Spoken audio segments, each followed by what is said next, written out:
27th, 2021. And no, wait.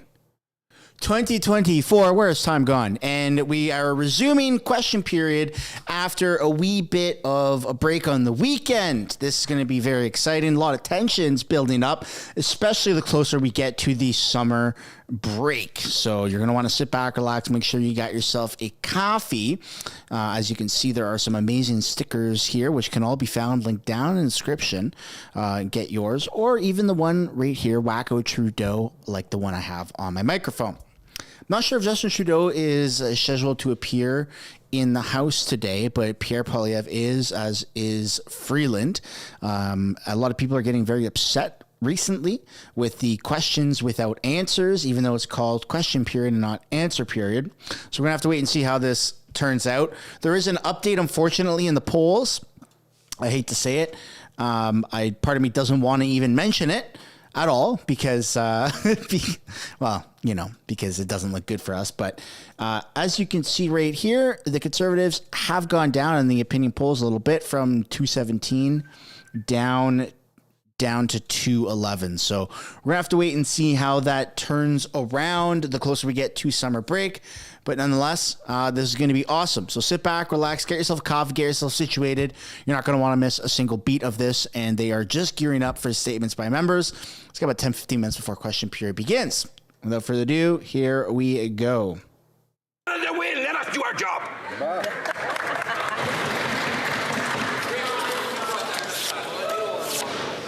We have run out of time for questions and comments. It is now time for statements by members. Déclaration de député.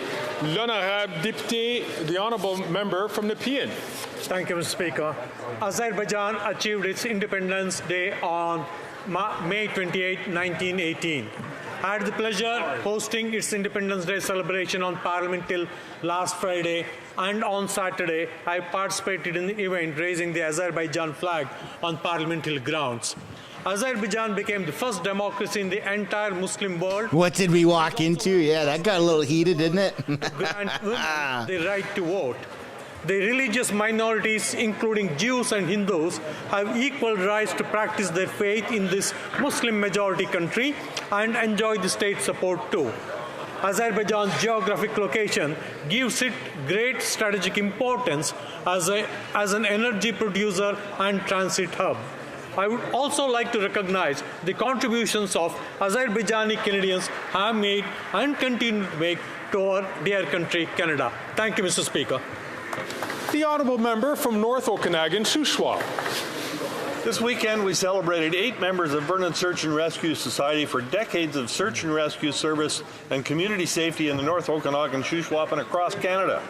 At the ceremony, we recognized Robert Cross, 28 years, Jeff Vick, 31 years, Robert Hurtubise, 34 years, Carly Nairn, 35 years, Don Blakey and Lee Pearson, 37 years, James Vale, 50 years, and Pete Wise, 60 years, the longest-serving search and rescue volunteer in Canada. These volunteers committed their time to assist and often lead in the search and rescue of many Canadians, no matter the time of day or the weather conditions. They also assist emergency services during evacuations and disaster response. Their families make sacrifices and contributions supporting them. Employers give them time away from work while sponsors provide resources. Thank you to these volunteers and thousands more from across Canada who embody the professionalism, sacrifice, and courage to search and rescue of Canadians across the country. Thank you. The honourable member from Whitby. Thank you, Mr. Speaker. As we approach World Ocean Day on June 8th, it is timely to reflect on the ocean's profound contribution to our economy, climate, way of life, and to Canada's prosperity as a whole. The ocean sector contributed close to $52 billion toward Canada's GDP in 2022 and supports hundreds of thousands of jobs nationwide. and the opportunity to create many more in fisheries, aquaculture, shipping, tourism, and emerging industries like offshore renewable energy and marine biotechnology. This evening, representatives of Canada's Ocean Supercluster will be hosting a briefing reception at the Shaw Centre to discuss Ambition 2035, its vision for five-fold growth in the ocean economy. I encourage all members to attend and learn more about how we can enable this vital sector. Let's see if we can get to 150 likes, folks.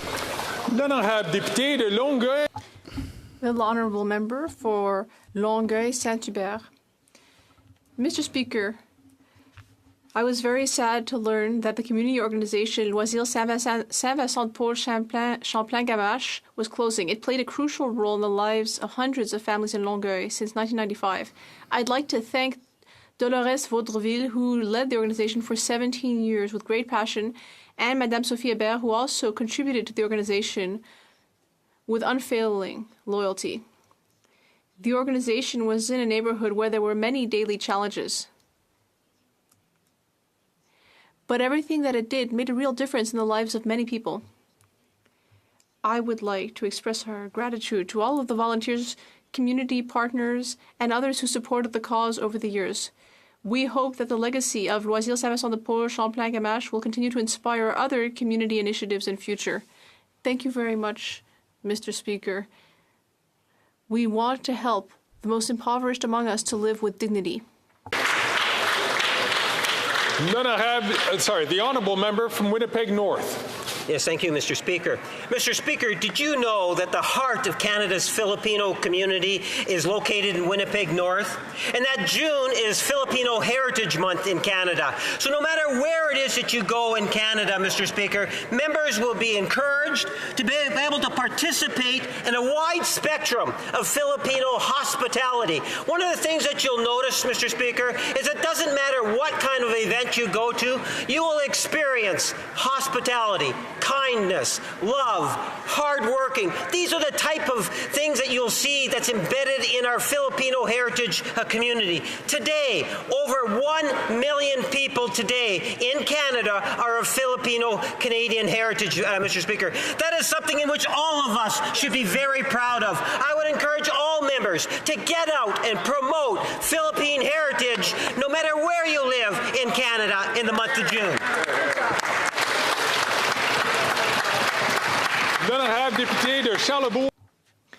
The honourable member for Charlebourg-Saint-Charles.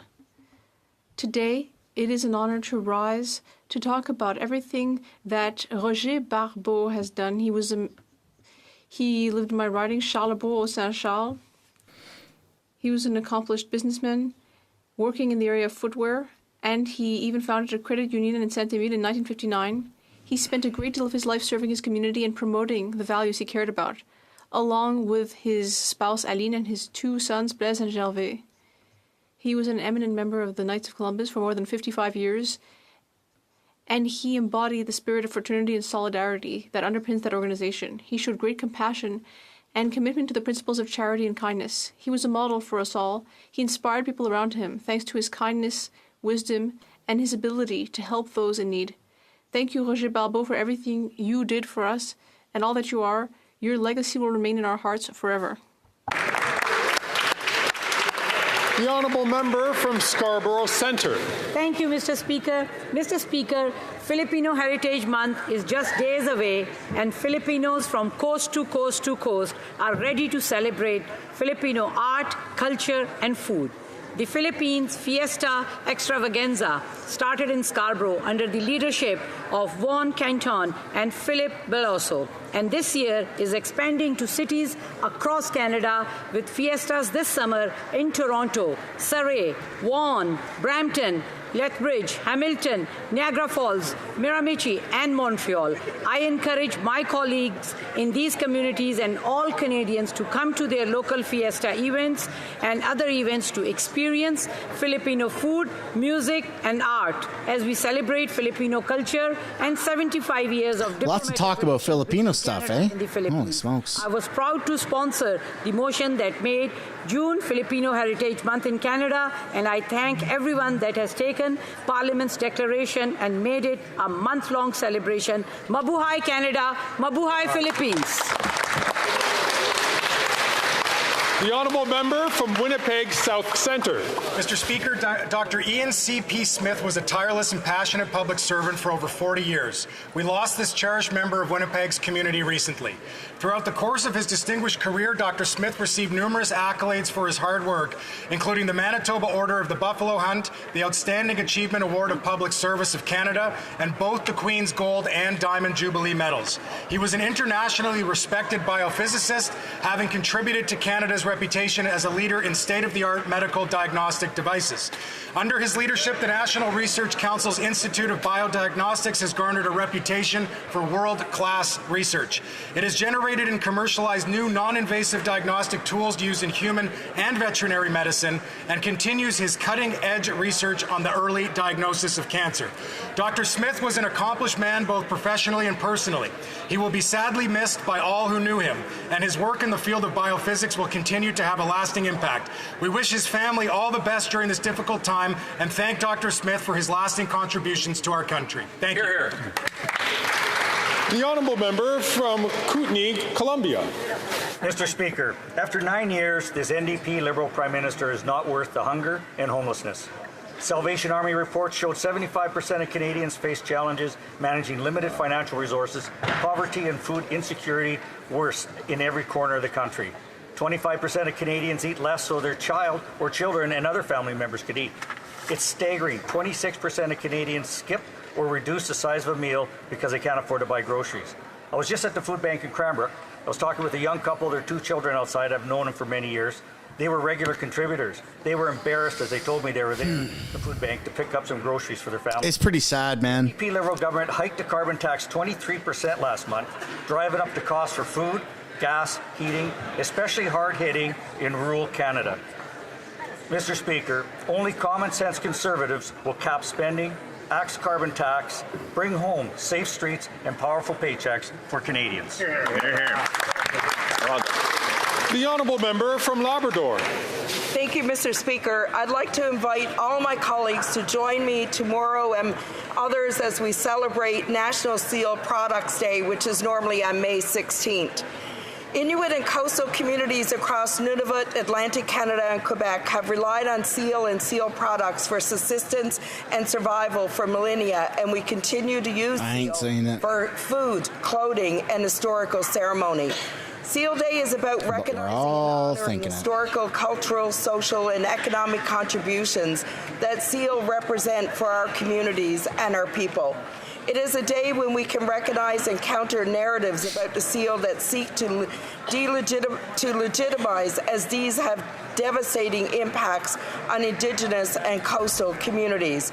I support the industry, and it is a strong industry that has sustained people for many generations. We must continue to work together to ensure the economic viability of seal for all Canadians. The honourable member from Calgary, Nose Hill. After 9 years of this Liberal government, it's a cruel summer for Canadian pet owners. Life in Canada is now so unaffordable that the Calgary Herald just reported the following. Calgary animal advocates say that the increased costs of living, combined with the housing crisis, are forcing pet owners to have to make tough decisions between their needs and those of their pets.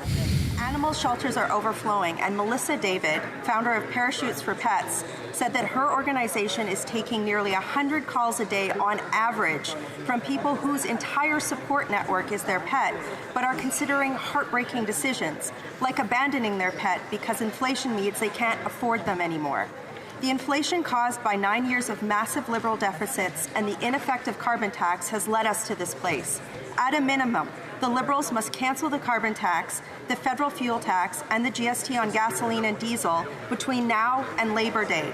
This would save the average Canadian family $670 this summer and could mean the difference between keeping their beloved furry family member or cruelly having to abandon it. The honourable member from Red Deer, Mountain View.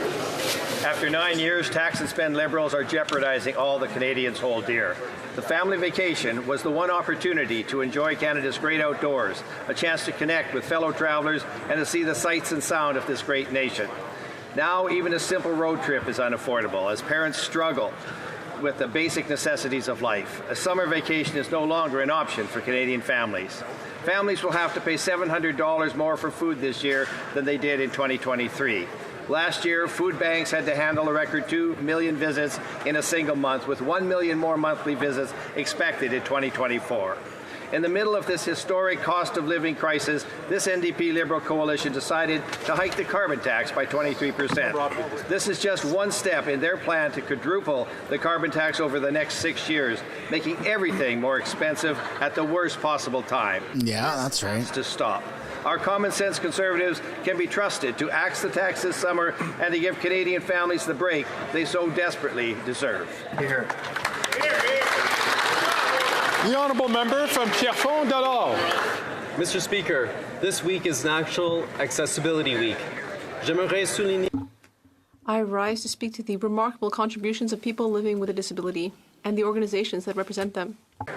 Persons with disabilities, advocates, and organizations work tirelessly to remove barriers.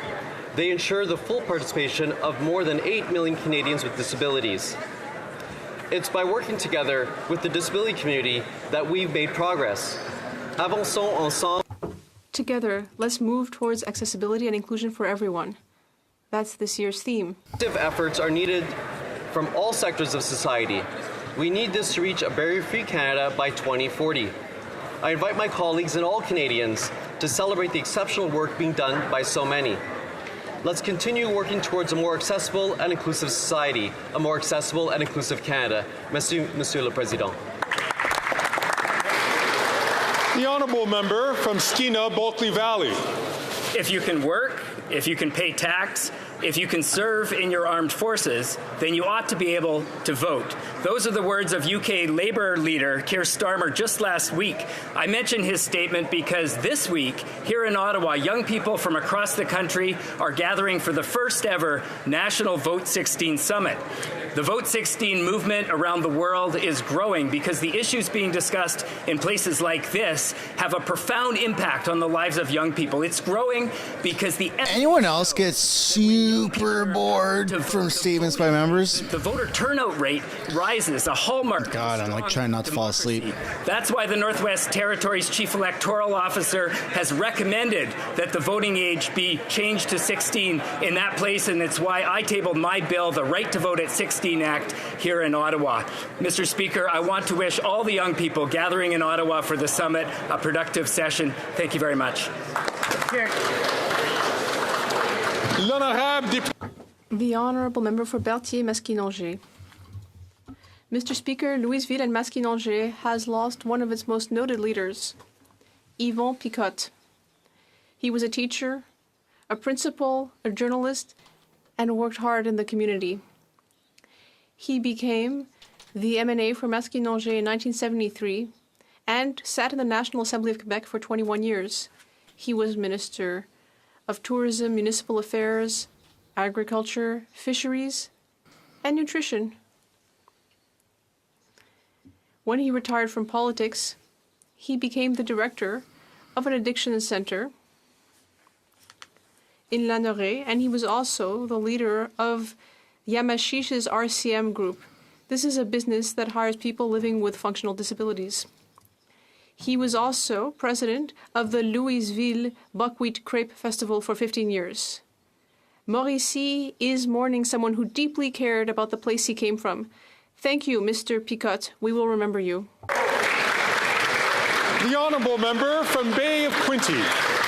Mr. Speaker, Canadians are experiencing pain and anxiety as rent and mortgage payments have doubled after 9 years of this Prime Minister. Housing is a need, not a want, and yet OFSI just made a report that stated that 76% of Canadians are going to face trouble paying their mortgages. That's 34 million Canadians who have a mortgage, who live with a mortgage holder, who rent from a mortgage holder. Mr. Speaker, trust is a powerful word. It is an experience more than a statement. And Canadians are facing anxiety and pain and losing trust over this Liberal Prime Minister who can't take care of even the basic needs: housing, low taxes, and an affordable cost of living. Trust doesn't require billions, it requires action. And to make Canada right, we need change. We need a new Prime Minister who's going to restore trust, who's going to build homes for Canadians, and who's going to bring it home. There you go. We're just about ready, folks. Cloverdale, Couple more minutes here. Thank you, Mr. Speaker. It's with a heavy heart that I announce my resignation as a Member of Parliament for Cloverdale Langley City, effective May 31st. Not a single person cares. Years here in Ottawa. During this time, I've worked with many incredible MPs and senators across parties on numerous legislative priorities. I also work closely with colleagues at the provincial and municipal levels of government because many issues require collaboration between all levels of government. I'm proud to see our community south of the Fraser has grown over the past decade, but I've also gained a deeper appreciation of family. I'm so grateful to my wife Elaine and my children, Kai, Hattie, and Kaylani, for their love and support over the past decade as I pursued politics in Ottawa. And, of course, my condo cuties.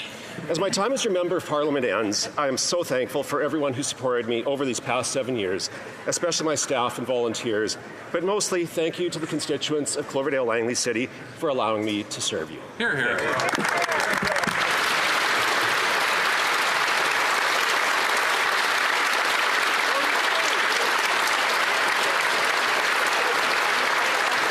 Now, if we can only get a couple more of them. Oral questions. Questions. Honorable Leader of the Opposition. Here we go, folks. After 9 years of this Prime Minister, he's not worth the cost of mortgages. 76% of mortgages will go up over the next 3 years, according to the federal office that keeps an eye on banking in Canada. That's after the Prime Minister promised that interest rates would stay low for Canadians. All this while the Bloc is voting in favor of $500 billion of bureaucratic inflationist centralizing spending, which increases interest rates. When will the Prime Minister cut waste and lower interest rates? The Honourable Deputy Prime Minister and Minister of Finance. Mr. Speaker, the Conservatives don't really care about Canadians who are having a hard time paying their mortgages. And we know this because the Conservatives have refused to support our Canadian Charter for Mortgages, which is really something that will help Canadians. They oppose 30-year mortgages for first-time homebuyers. The only things that Canadians are in favor of is cut, cut, cut. The Honourable Leader of the Opposition. Cutting taxes, absolutely, Mr. Speaker. According to the Journal de Montréal, Quebec's taxpayers are being bled dry. Obviously, it's not a surprise to see that 75% of respondents to a Léger poll said that they're not getting their money's worth. The Liberal Bloc, meanwhile, wants to increase taxes. So why not at least accept my common sense plan to suspend gas taxes for the summer? The Honourable Deputy Prime Minister and Minister of Finance. Mr. Speaker, the reality is that the Conservatives don't have a plan. The only thing that the Conservatives understand is austerity. The only thing that they can do is cut, and cut some more. They want to cut our plan, our dental care plan, which is very popular in Quebec. They want to cut our school food program. Once again, a very popular program in Quebec. And obviously, they're not going to support our plan for young children. Very important for Quebecers as well. It fails and it's hurting taxpayers. After 9 years, this Prime Minister, this NDP Liberal Prime Minister, is not worth the cost of mortgages, 76% of which will become more expensive over the next 3 years, according to the federal banking regulator, OSFI. This after the Prime Minister said rates would stay low for long. We know that his massive government deficits have driven rates up 2 percentage points higher than they otherwise would be, according to Scotiabank. So will he accept my common sense dollar-for-dollar plan to cap spending and cut waste to bring down interest rates so Canadians keep their homes? The Honourable Deputy Prime Minister and Minister of Finance. Mr. Speaker. We know the truth. The Conservatives don't actually care about Canadians who are struggling to pay their mortgages. And we know that because when we put forward something very concrete to support those Canadians, the strengthened Canadian Mortgage Charter, they refuse to support it. When we put forward a plan to help first-time home buyers with 30-year mortgage amortizations, the Conservatives voted against it. The fact is, the only thing these Conservatives know how to do is cut, cut, cut, and the only Canadians they care about are themselves. The Honourable Leader of the Opposition. Mr. Speaker, we have voted against everything this Prime Minister has done to balloon the cost of living of Canadians, to increase food bank use by 50% over 3 years, to send 1/4 of all young people to the food bank in 3 months alone, 1/4 of all Canadians skipping meals because they cannot afford a home, a 38% increase in homelessness since 2019. 50 new homeless encampments in Toronto, now a total of 256 of them in the biggest city in the country. Why is it that the more they spend, the more Canadians hurt? Here, here, here.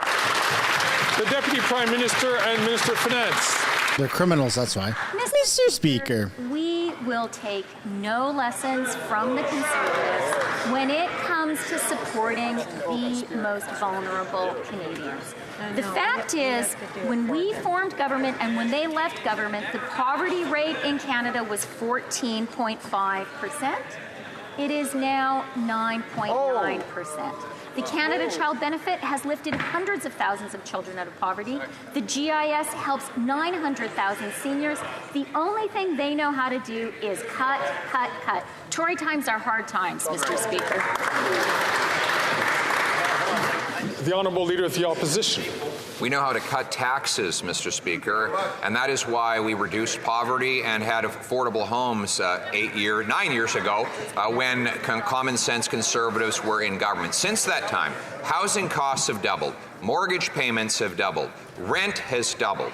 The number of homeless encampments in Canada is up by hundreds of percent. We now have 1 in 4 Canadians skipping meals because they can't afford the cost of food. Will the government finally stop the policies that make Canadians poor, get off the backs of the working people, and let Canadians keep their homes?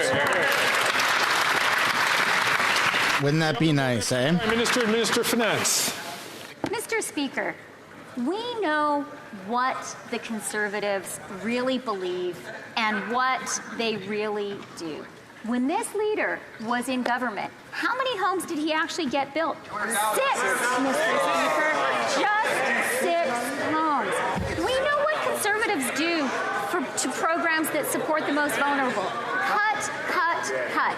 We have put forward a national school food program, a dental care program, national early learning and child care. They want to cut those programs. We won't let them, Mr. Speaker. The Honourable Member for La Prairie. On May 10th, the Minister of Immigration met with his provincial counterparts. They announced a working group to deal with asylum seekers. Last Thursday, Minister Fléchette wrote to the minister because nothing has happened since then. I'll remind the minister that he had said that the status quo was no longer acceptable, except that since this meeting, it's the status quo. While our public services are having a really hard time, we have a working group that isn't working. Is there a working group? And when will they meet? And when are they going to deliver results? The Honourable Minister of Immigration, Refugees and Citizenship. Thank you, Mr. Speaker. I would like to say to the House that the working group will be meeting in the upcoming week, but that doesn't mean that work hasn't been done upstream to get ready for those meetings. I spoke with Minister Fréchette this morning, and I'm looking forward to seeing the work move ahead because the status quo is not acceptable. The Honourable Member for La Prairie. Since 2017, Quebec has welcomed more than 50% of asylum seekers in Canada, even though we're only 22% of the population. I'll remind the Minister that he denied this imbalance for months. He even suggested that the idea of having a welcoming capacity was not necessarily a clear idea.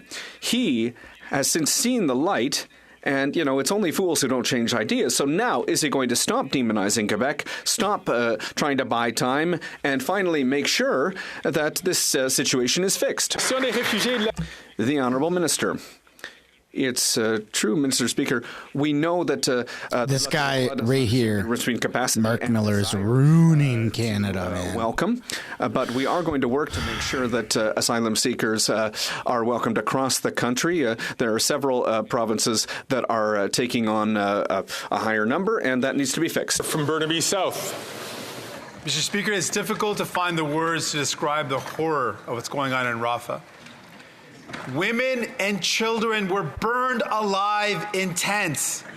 They were told they were in a safe zone, in a refugee encampment, yet they were burned alive. Isn't Hamas telling people not to leave? For this Liberal government to send a message to Netanyahu that what has happened is inexcusable. What will it take for this government to take actions to prevent this genocide from happening? That's an interesting change of position for Jagmeet. Mr. Speaker, even in times of wars, there are rules. And the images coming out of Rafah are horrific, heartbreaking. Our position has been clear on Rafah, and we've been saying it now for weeks. Palestinian civilians do not have any safe space to go. The killing of innocent civilians is completely unacceptable, and the decisions of the International Court of Justice are binding. The level of human suffering is catastrophic, and that's why, Mr. Speaker, we need an immediate ceasefire. The Honourable Member for Burnaby South. The images from Rafah are horrific. Women and children have been burned alive. What will it take for this government to send a clear message to Netanyahu that what he's doing is inexcusable? What is it going to take for this government to finally act to prevent this genocide? The Honourable Minister of Global Affairs. Thank you, Mr. Speaker. Even in a time of war, there are rules to be followed, and the images coming out of Rafah are horrible. They're heartbreaking. She's saying the exact same thing, but in French. And we have been clear now for weeks. Palestinian civilians don't have anywhere to go, and killing innocent civilians is completely unacceptable. The decisions of the International Court of Justice are binding. The level of suffering for civilians is catastrophic, and that is why there must be a ceasefire immediately. I don't know, man. Lots of horrible things happening over there. We should focus on Canada. After 9 years of this Liberal NDP Prime Minister, hunger and homelessness are up as 1 in 4 Canadians are food insecure. It's because this carbon tax scam leaves Canadians with less money in their pockets, food in their bellies, and fuel in their cars. This Prime Minister and this carbon tax scam are not worth the cost. Conservatives are calling for all federal fuel taxes to be axed this summer so Canadian families can save an average of $670. Will this road-raging finance minister stop the road trip wrecking and implement this common sense Conservative ask, yes or no?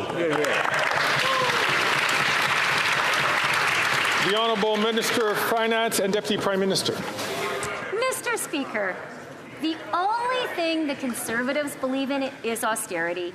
And the only thing they know how to do is cut, cut, cut.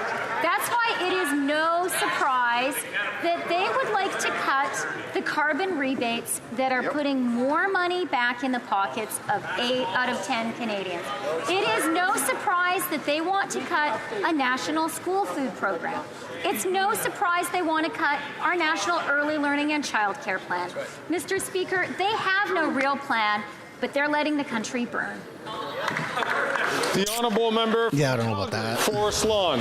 No doubt we will cut the carbon tax scam that will leave more money in Canadians' pockets. Yeah. A food program that I vote for that. There's no food in it. The only thing these guys have been feeding over the last 9 years is the already obese government. What common sense conservative governments are going to do is we're going to axe a tax for good. Look at Pierre smiling. Tax selection so we can show them how it's done anyways. Pierre's loving it, eh? He's starting trends in government by calling the Liberal government an obese government.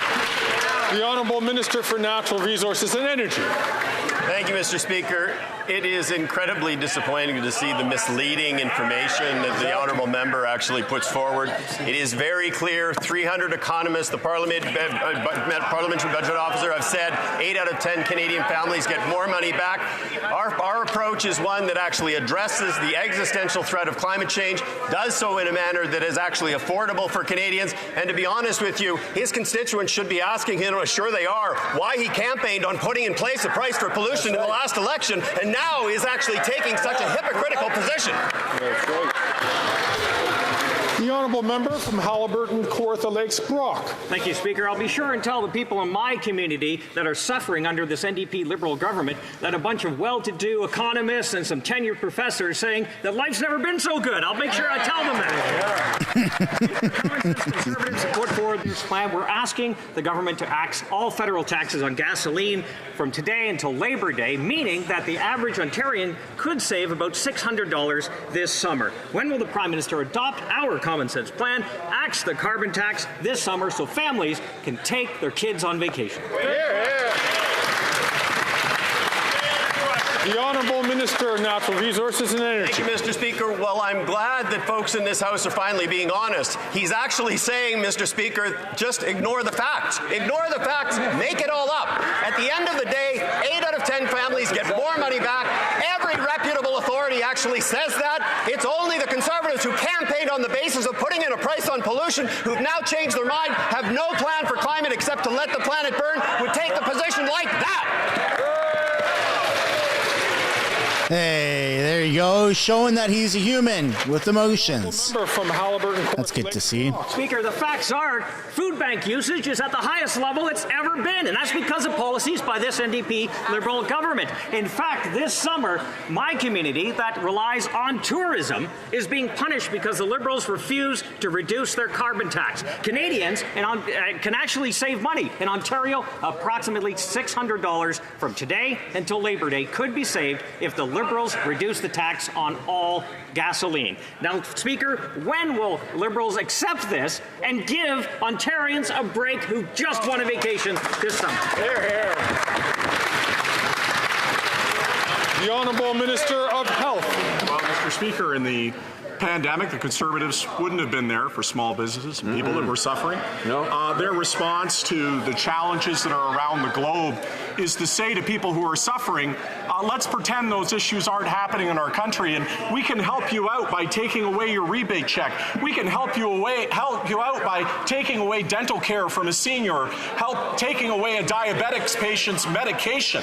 Mr. Speaker, you don't help vulnerable people in a time of global turmoil by cutting their essential supports. You help them by standing up and standing behind them, and that's what our government does every day.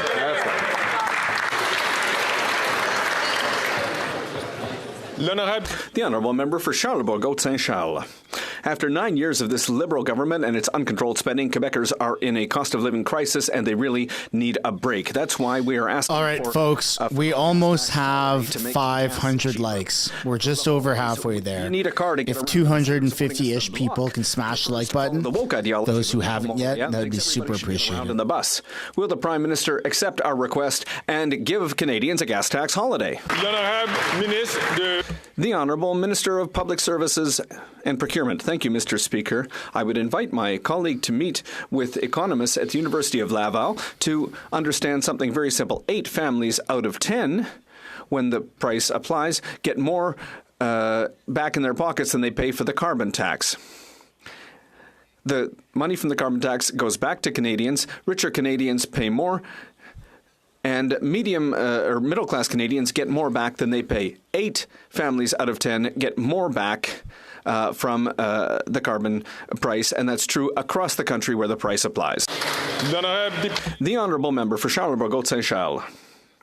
Mr. Speaker, we know that, the minister seems to be getting ready for another university job after the election, but there's nobody in Quebec who gets a check in compensation, and the tax that we're asking them to cut, those are taxes that Quebecers pay, and they don't get money back from that. Will the minister accept a gas tax holiday for the summer to help Quebecers who go on holiday?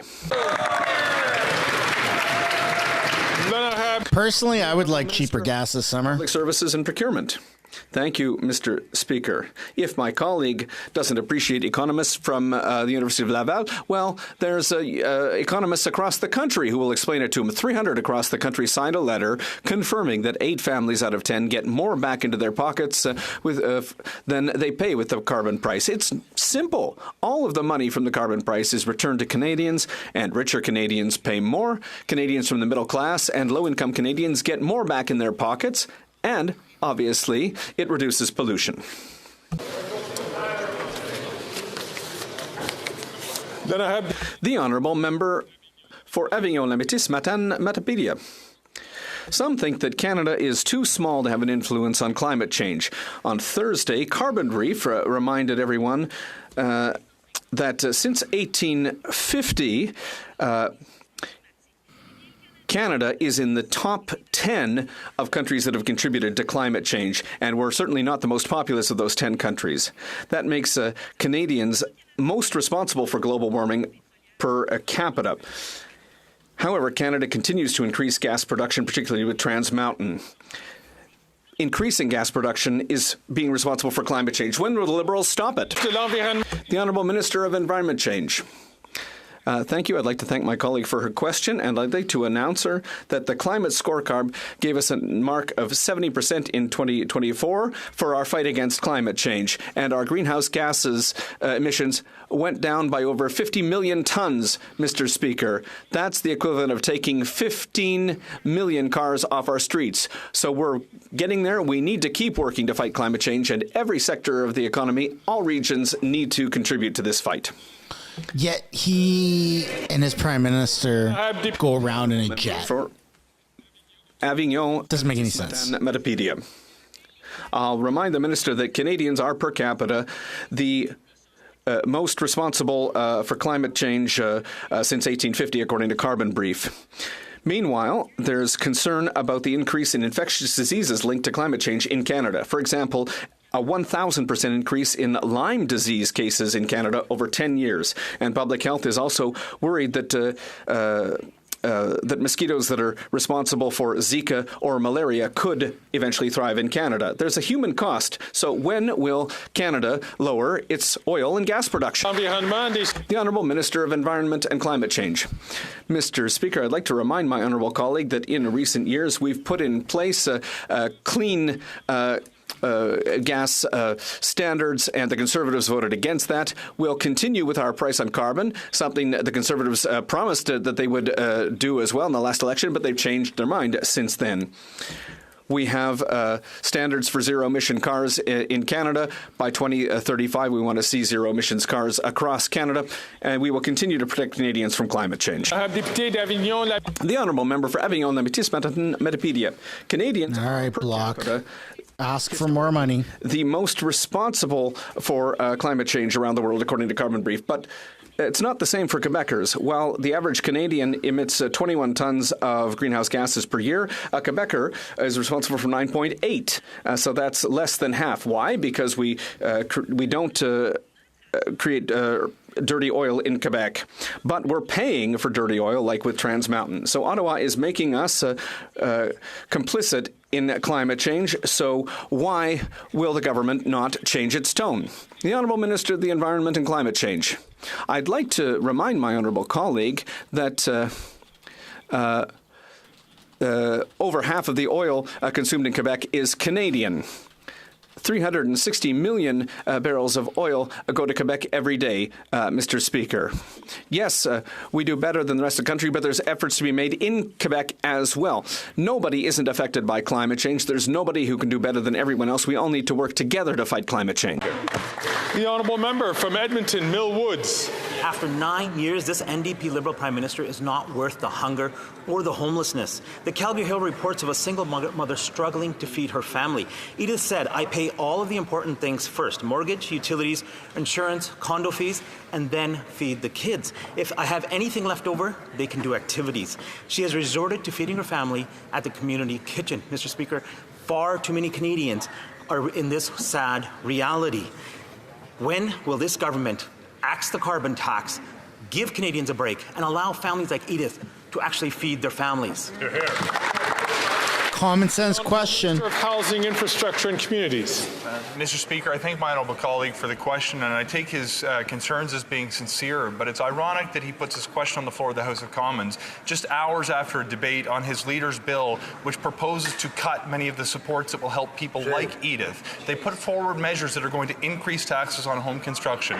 Their plan includes billions of dollars in cuts to support communities that are dealing with homelessness. They plan to cut the very funds that build affordable housing opportunities for families in need. Mr. Speaker, the government will continue to make the investments that will support vulnerable people in their time of need. I invite the Conservatives to join us. The honourable member from Edmonton, Mill Woods. Mr. Speaker, it's actually their failed policies that doubled the cost of housing. We would cut carbon tax and allow families like Edith to actually afford to pay for groceries. And after 9 years, this NDP Liberal Prime Minister is not worth the hunger or the homelessness. And according to the Salvation Army, 26% of Canadians are skipping or reducing their meals because they can't afford to buy groceries, and 1 in 4 Canadians are skipping meals so they can afford for their children to have food. They're out of control spending, and the carbon tax are driving Canadians into poverty. When will they cut the carbon tax and give Canadians a break? The Honourable Minister for Housing, Communities and Infrastructure. Mr. Speaker, it is disingenuous in the extreme for the honourable colleague to argue that the very measures that put more money in the pockets of vulnerable people are driving the concerns that they are experiencing now. Yet at the same time, he's putting forward a plan, standing behind his leader, who wants to make sure that we cut programs that are building affordable housing, to cut funding that's going to cities, to cut programs that are supporting vulnerable families, whether that's but they're not working. Child care, whether that's programs that provide dental care, whether that's programs that provide essential medicines to people in need. Mr. Speaker, it takes investments to support the vulnerable Canadians that live in our communities. We're going to make them. The honourable member from Niagara Falls. After 9 years of this NDP Liberal government, Canadians are hungry and homeless. 2 million Canadians are now visiting food banks each month, and the Salvation Army just reported 1 in 4 Canadians have skipped or reduced the size of at least one meal because they cannot afford to buy groceries. In Niagara Falls, Project Share served more than 13,000 people last year, or 1 in 7 residents. Instead of piling on more taxes and making life more expensive, when will this NDP Liberal government axe the tax to provide the relief struggling Canadians so badly need? The Honourable Minister of Health. Of course, 10 years ago, when the party opposite was in power, there were over 2 million more people in poverty. So it's a little bit difficult to take their protestations when they had the opportunity and they didn't talk about these issues. But I have a direct question for the Conservatives. When you're dealing with a senior, like a senior who this week will for the first time in 41 years get dentures in their mouth, a senior who has had plastic plates, that's all they have left to crush food in their mouth, I have a very simple question. Do they believe that senior should get dentures, and will they support making sure that she does? The Honourable Member for Rosemont-La Petite-Patrie. It's picnic and barbecue season, and people are wondering what they're going to be able to buy to eat. While Quebecers are making sacrifices, CEOs are rubbing their hands, and money keeps pouring in, and they're laughing because they know the Liberals won't make them pay their fair share. And the Conservatives, forget it. They'd never touch their donors' profits. Will the Liberals finally admit what everyone already knows? As long as they're around, there won't be a break for people who can't afford to buy groceries. The Honourable Deputy Prime Minister, Minister of Finance. Mr. Speaker, our government has a plan, an economic plan for fairness for all generations. We have a plan for fairness with respect to taxes. And that is why our government is showing with our plan that the wealthiest have to pay their fair share. And with this revenue, our government will help Quebecers in terms of dental care and help children across the country. The honourable member from Victoria. Mr. Speaker, a recent report outlines the devastating impacts of the climate crisis over the next decade. We can expect ecosystems collapsing, overwhelmed, and a scarcity of vital resources. And in the face of this, the Liberals... The honourable member from Victoria, her microphones were working at the time that she started her question. I invite her to start from the top. Oh my goodness. Mr. Speaker, a recent report outlines the devastating impacts of the climate crisis over the next decade. We can expect ecosystems collapsing, our emergency responses overwhelmed, and a scarcity of vital resources. And in the face of this, the Liberals keep breaking their climate promises. In fact, they're still allowing big polluters to increase their emissions. And the Conservatives can't even agree if climate change is real. The Prime Minister is meeting with his youth council. Is he going to be honest about how he is fueling the climate crisis and endangering their future? The Honourable Minister of the Environment and Climate Change. Thank you, Mr. Speaker, and I would like to correct my honourable colleague. Since before the pandemic... Doesn't he normally wear glasses, or am I tripping out? ...have one of the best performance of all G7 countries when it comes to reducing our greenhouse gas emissions since 2019, but I would agree with her. More needs to be done, which is why we have put together the National Adaptation Strategy, working with provinces, territory, Indigenous nation, municipalities to ensure that we are better prepared to help Canadians and their communities face the impacts of climate change, something, unfortunately, that the Conservative Party of Canada can't even come to mention. The honourable member from Don Valley East. Thank you, Mr. Speaker. Our government presented Canadians with a housing plan that will increase the housing supply across the country. A core measure of the plan is the removal of GST off of new apartments, student housing, and cooperatives. Earlier today, the House debated the Conservative leader's housing plan, Bill C-356. Mr. Speaker, this bill would actually put the tax back on the construction of middle-class apartments. Can the Minister of Housing tell Canadians where the government stands on the Conservative leader's plan to reimpose a rent tax on middle-class apartments? Thank you, Mr. The Honourable Minister for Housing, Infrastructure and Communities. Mr. Speaker, I thank my honourable colleague for the question. I can just imagine the setting when the leader of the Conservatives sat down with the napkin he wrote his housing plan upon and thought, what can I do to address the housing crisis? Idea one, raise taxes on home construction. You can't make this stuff up, Mr. Speaker, but wait, that's not all. They also plan to cut funding for affordable housing. They also plan to cut funding for cities that build more housing, and they plan to cut the measures that are going to make it easier for young people to buy their first home. When you look at the Conservative leader's private member's bill, you won't find a housing plan. You'll find a disaster. Let's see if we can get to 500 likes, folks, on the live stream. If you haven't yet, smash the like button. The honourable member from Kenora. After 9 years, this NDP Liberal Prime Minister is not worth the hunger and homelessness. Mr. Speaker, a recent CBC report highlighted the reality for people living in Thunder Bay. There, neighbours are having to share groceries and other essentials just to be able to get by. Now, realizing that Canadians are struggling and that their plan has received a failing grade from the Poverty Report Card, will this Prime Minister finally axe the carbon tax and stop his inflationary spending to bring home lower prices for all Canadians? The Honourable Minister for Housing, Infrastructure and Communities.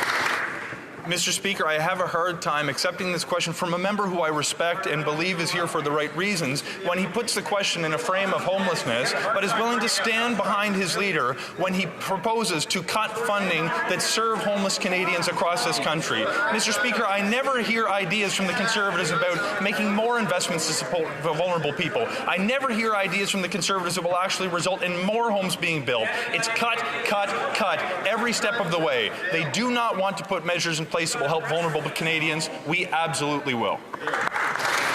Not a single person believes that. I invite all members, please. It's been a really pretty good question period to listen to the questions and to listen to the answers, and to please listen, lend their attention to the honourable member from Kenora. Mr. Speaker, the minister can try to deflect and deny as much as he wants, but the fact of the matter is, after 9 years, it's his government's policies that have caused hunger and homelessness to rise. Now, 1 in 4 Canadians are struggling to put food on the table. People are spending over 30% of their incomes on housing alone, Mr. Speaker. This is the NDP Liberal plan in action. How can they possibly believe that their plan is working? They're all surrounded by yes men.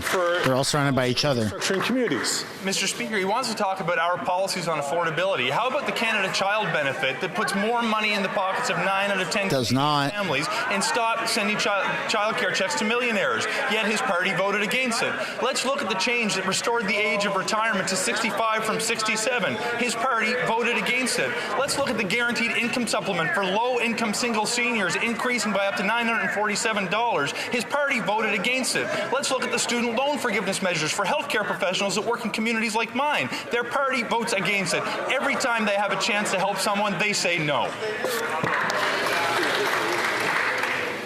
The honourable member from Coastal Bay Central Notre Dame. Mr. Speaker, this NDP Liberal government is receiving a failing grade in Newfoundland and Labrador. Back home, according to Food Banks Canada and its annual poverty report card, almost half are paying more than 30% of their earnings to house themselves. 40% are worried about feeding themselves. Mr. Speaker, after 9 years, this NDP Liberal Prime Minister is not worth the hunger and the homelessness. So will he listen to the premiers who begged him to axe the tax so that people can feed and house themselves? The Honourable Minister. Thank you, Mr. Speaker. You know, if my honourable colleague opposite really wanted to do something for Newfoundlanders and Labradorians and all Atlantic Canadians, he'd vote to pass the fall economic statement, because that would mean $1,430 to families of 4 in his riding.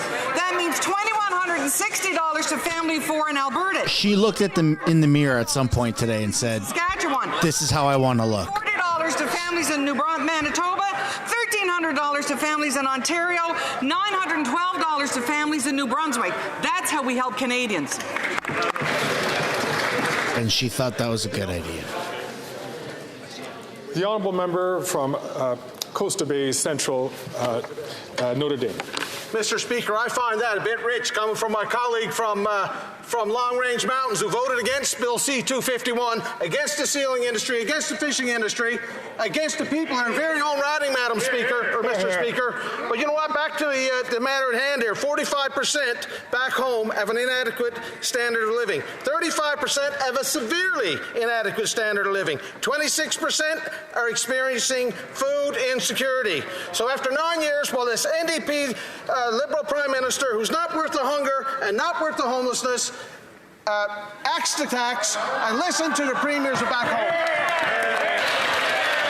Kind of messed up a bit, but that's all right.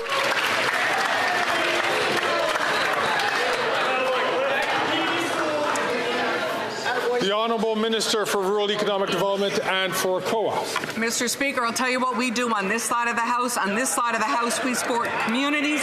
We support businesses.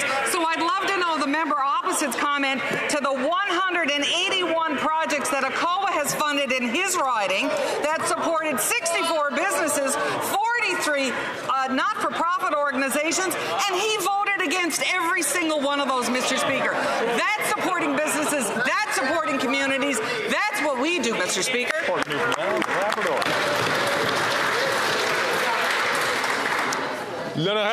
The honourable member for La Pointe de Lille. While the Liberals were making headlines with their contradictions about French, last week the report from Quebec's Office de la Langue Française went unnoticed. Yet, guess which... Hey, folks, just a reminder, if you haven't yet subscribed, this would be a great time to do it. Work in French. We're on route to 110,000 subscribers. The federal government. Yes, that's right. The federal I guess 109,000. Worst sector when it comes to Quebecers' right to work in their own language. Will the Liberals finally stop encouraging the decline of French in Quebec? The Honourable President of the Treasury Board. Mr. Speaker, our 2 official languages are a wealth for all Canadians, and we will continue to protect both official languages every time, every month, every year, Mr. Speaker. We have done so since 2015. Our government has been committed to promote both in French, English, and after 10 years of investments, the opposition, well, what are we going to do? We're going to continue to protect both official languages always, Mr. Speaker. The honourable member for La Pointe-à-L'Île. The federal government is the worst machine for anglicizing workers, according to Quebec's OLF, and the impact is catastrophic. Take Gatineau, where the federal government is the largest employer. Between 2016 and 2021, the percentage of people working mainly in French fell from 77% to 62%. That's a 17% drop in just 4 years. Quebec's fourth largest. You can't really see his face because my camera's hiding it, but with the this guy's face is pretty funny. I repeat my question. Will the Liberals finally stop encouraging the decline? So is the cotton head here. The Honourable Government House Leader. Mr. Speaker, thank you. My Honourable Bloc colleague has admitted something. He has admitted saying that he hates the fact that Quebecers are working right now and contributing to support the best country in the world, Canada, from offices that are located on the Quebec side of the river and on the Ontario side of the river. And Quebecers are also strongly contributing to make sure that we have a bilingual country that respects its official languages and helps to grow Canada. The Honourable Member for Bellechasse-Lac-Saint-Germain-Lévis. Mr. Speaker, after 9 years, this Liberal Bloc government isn't worth the cost. The Bloc voted for $500 billion in appropriations because it wants to keep the Liberal government in power. Quebecers are sleeping in dumpsters, homeless, and hungry. And the Bloc is supporting the Liberals who are responsible for this suffering. Can this Liberal Bloc Prime Minister stop his out-of-control spending, allow Quebecers to live in dignity? The Honourable Minister of Public Services. Thank you very much, Mr. Speaker. I'd like to remind my colleague that her leader created 6 affording housing units. Rather, there have been many in her writing in recent months opened. Does she agree with the leader that the dental health program doesn't exist? While in her writing, there are 9,000 seniors that have signed up for this in her writing and have been able to receive dental care for the first time in their lives. They're saying this regime doesn't exist. The Honourable Member for Bellechasse-Lac-Saint-Germain-Lévis. After 9 years of this Liberal Bloc Prime Minister, Quebecers are living in unbearable misery because of this housing and homelessness crisis. The more the Bloc-supported government spends, the more the Quebec nation loses. The Bloc is keeping this Prime Minister in power. Can they start thinking of Quebecers instead of supporting the misery imposed on them by this Prime Minister? The Honourable Minister. Thank you very much, Mr. Speaker. My colleague is saying that people are having a hard time, but people in my region are also having a hard time when they try to understand that the Conservatives are saying that the dental health care system doesn't exist. But in her writing, there are 9,000 seniors that have signed up. Thousands of people in Quebec have been able to access dental care for the first time. You get even more confused when you hear these figures when the leader of the Conservatives is saying that this dental care system doesn't exist. The Honourable Member for Lévis-Lotbinière. Mr. Speaker, after 9 years of this Liberal Bloc Prime Minister, it's too much to take. The result, increased homelessness and empty stomachs. The Bloc, by supporting all the $500 billion budget appropriations, has amplified inflation, housing costs, energy costs, grocery costs, the cost of bureaucracy, and centralizing power. Mr. Speaker, going hungry and sleeping on a park bench has become the daily life for too many people. Quebecers are having a hard time, and is it the best the Bloc and the Liberals have to offer Quebecers? The Honourable Minister. Thank you very much, Mr. Speaker. When I see the Conservatives across the way with the crazy cat lady, Mr. Speaker, talking about affordability, what hypocrisy, Mr. Speaker. They have voted against the dental care program. They're against the Charter of Rights and Freedoms. They are ready to attack reproductive rights of women, Mr. Speaker, and deprive diabetics of medication. It is shameful, Mr. Speaker. The Honourable Member from St. John's East. Mr. Speaker, today the House is debating C-356, the Conservative Leader's housing proposal. In the Conservative Leader's bill, there is no mention of students, seniors, workers, and the most vulnerable in this country. Can the Deputy Prime Minister please tell Canadians... She almost has an Asian accent. ...how we are working to create more affordable homes faster across Canada, and how the Conservative Leader's plan will slow down builders. Or did my wife put something in my coffee here? Deputy Prime Minister. Sounded like she had an Asian accent for a little bit. Mr. Speaker. Mr. Speaker. Thank my colleague. Dude, what the hell is going on with her hair? Because, you know what? What the heck is that? Proposing to do on housing. They want to eliminate the Renters' Bill of Rights and our plan to build more homes faster. They want to actually cut the infrastructure funding that municipalities need to get more homes built. And they want to put the... It looks like she's been under the table. That's what her hair looks like. They don't have a plan, Mr. Speaker. We do. The Honourable Member from Northumberland, Peterborough South. Mr. Speaker, after 9 years as NDP Liberal government, Canadians are in trouble. On Thursday, we learned from an OSFI risk report that Canadian homeowners who renew their mortgages in 2026 will be facing a payment shock. What this means is that as of February 2024, 76% of Canadians are in jeopardy of losing their homes. After 9 years of this NDP Liberal government, many Canadians are now facing the very real fact they will be losing their homes. These Liberals are just not worth the cost. Will the Liberals commit today to stopping their inflationary spending, to drive down interest rates, to make housing affordable, so that Canadians can keep their homes? The Honourable Deputy Prime Minister and Minister of Finance. Mr. Speaker, as we have been making clear throughout question period, the only thing the Conservatives want to do is cut, and actually put taxes back on home builders. That's true. But when it comes to fiscal policy... There, she fixed her hair. Quote, that is funny. Speaking last week in the other place, Canada compares rather favorably on a debt-to-GDP ratio when compared to G7 countries.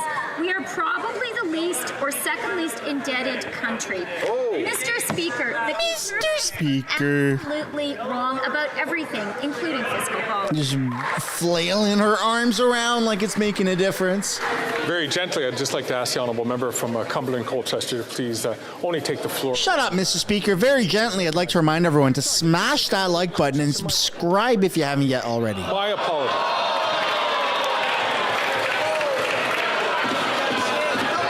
Now the Honourable Member from Northumberland, Peterborough South has the floor. Well, in the next election, we'll let Canadians decide exactly who is wrong. And if you listen to these Liberals talk about this, you would think they never had it so good. The truth, it couldn't be any further. The fact is, we have tent cities from coast to coast. We have students who are living underneath bridges. We have workers who are living in their cars. You know what? If these Liberals won't listen to Canadians, if they won't listen to Conservatives, listen to your own regulators. Stop the spending, drive down costs, so Canadians can keep their homes. Let the Canadians decide. Well, Mr. Speaker, there will, of course, be a next election, and at that moment in time, Canadians will be able to look at who has the record of stepping up and supporting vulnerable people. And I can say the record of the Conservative Party of Canada in this country in standing up and fighting for vulnerable people, fighting for people who don't have homes, fighting for people who are in poverty is abysmal, Mr. Speaker, and that's just the plain facts. Every time they had a chance to stand up and fight for those that were in need, they instead turned to ancient trickle-down economics that don't work, and they'll try it all over again. People have seen the game, they know what's up, and I don't think they're going to buy it.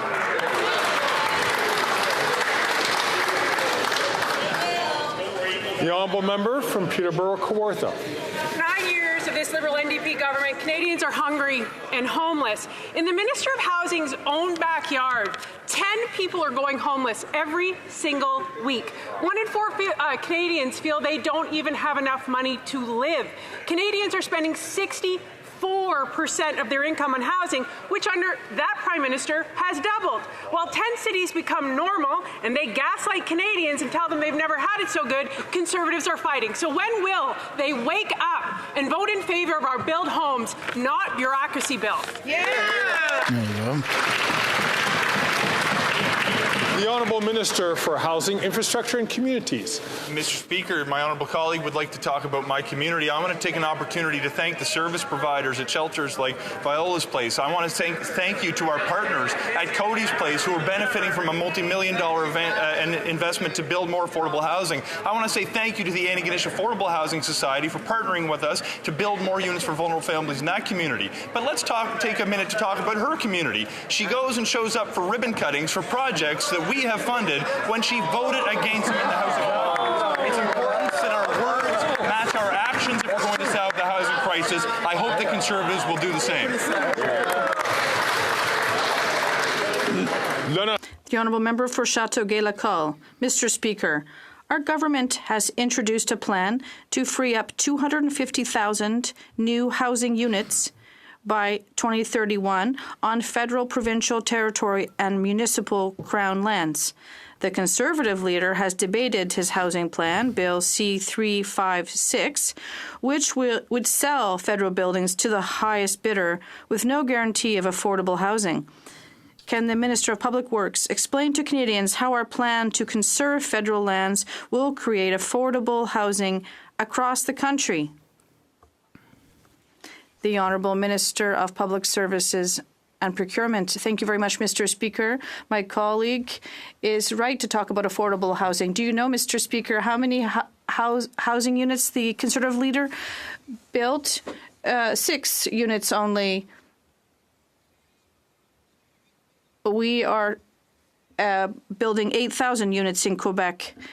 Fortunately, the Conservative leader, he would eliminate these 8,000 units that would be built. In coming months, we are going to establish a fund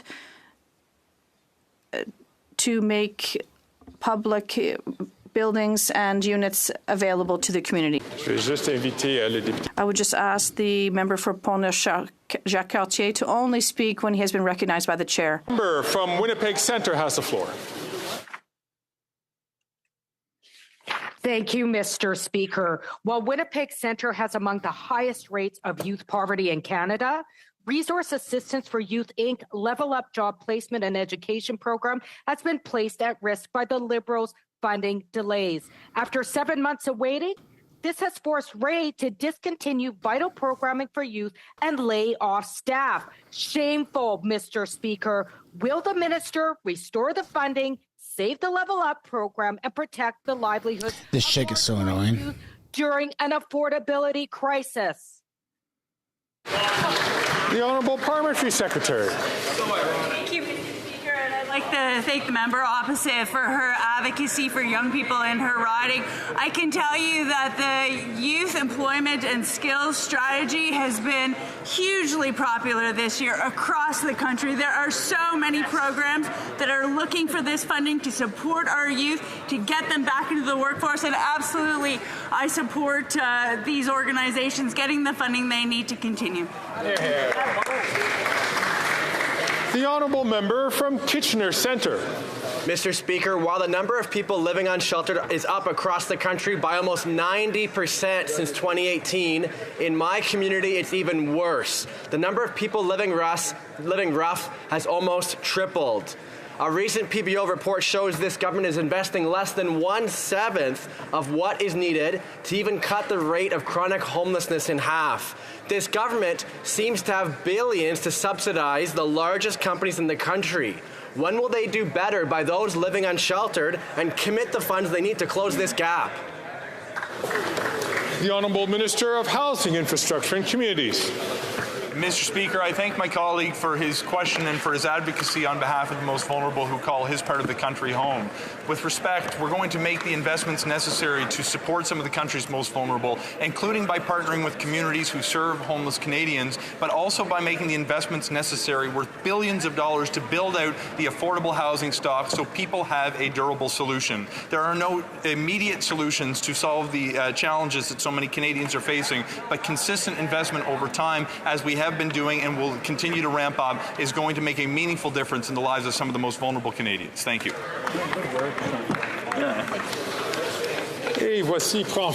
All right. We're not going to take a look to see who is up in that gallery. We've done that once, and even though we got a very good sticker out of it, we're not going to do it again. Folks, that's where we're going to end this live stream. On your way out, I'd like to encourage you guys one last time, if you haven't yet already, to smash the like button and subscribe to the channel. If you're watching it, you might as well be subscribed anyways, and we're going to be back same time tomorrow for hopefully a little bit more of an interesting question period.